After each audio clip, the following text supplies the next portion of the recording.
A stunning reality check this morning on the future of America with college students who are deeply engaged in activism and anti-American political rhetoric, but have no clue about the U.S. government, how it works, and basic American history.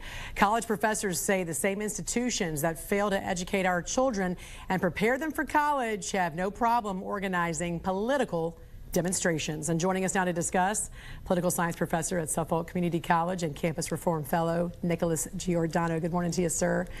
You know, Good morning, Jen. Many students are taking part in these anti-ICE protests, but cannot answer basic questions about how our government works. They don't know the Constitution, they don't understand federalism, or even the basic role of law enforcement. You've been in the classroom for 20 years. Has it progressively gotten worse? And also, what does this tell you about what's really happening in our education system? It has gotten worse. I started implementing a citizenship exam in 2010 because I noticed students aren't coming in with the knowledge that they should. After 13 years of being in the education system prior to coming to my class, only a handful of students out of 200 can pass a basic citizenship exam.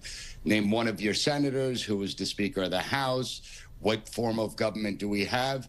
And these are basic questions that every American should know, but they don't. But what's terrifying is not the fact that they can't pass it, that a growing number of students can't even answer a single question or can only answer one or two questions.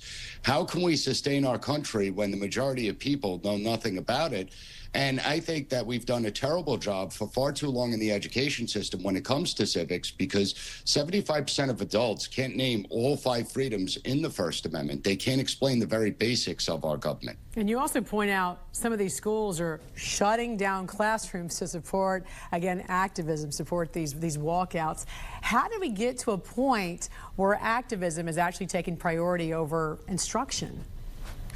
Well, I think the system has largely been hijacked by ideologues, not educators. And unfortunately, teachers don't have the power they once did. We see a lot of state education boards that are developing the curriculums and forcing teachers to teach political narratives rather than the basic concepts of our government, basic civics. And all the founding fathers, if you look at their words of when they talked about education, it was all about civics. It was important that we know our history, our country, our founding, and what it really means. You know, if students can't answer what federalism is, if they've never read the Constitution, I think we should start there rather than talk about whether ICE is good or bad in the classroom, or whether January 6 narratives like Virginia and New York are proposing to instill in curriculums. Let's start with the basics first and the roles and responsibilities of our institutions before we get into the political narratives. Speaking of basics, the most recent data of national test scores showed less than 25%, less than a quarter, of American students can read, write, or do math at their grade level. This is unacceptable in any other industry. Why do we accept this in education? You know, I really don't know. There should be outrage. We spend $1.5 trillion a year on the education system from kindergarten through college at the federal, state, and local level. And it's even worse when you look at the civics numbers. Is only 22%. If you look at history, it's only 13% of students that demonstrate proficiency in history.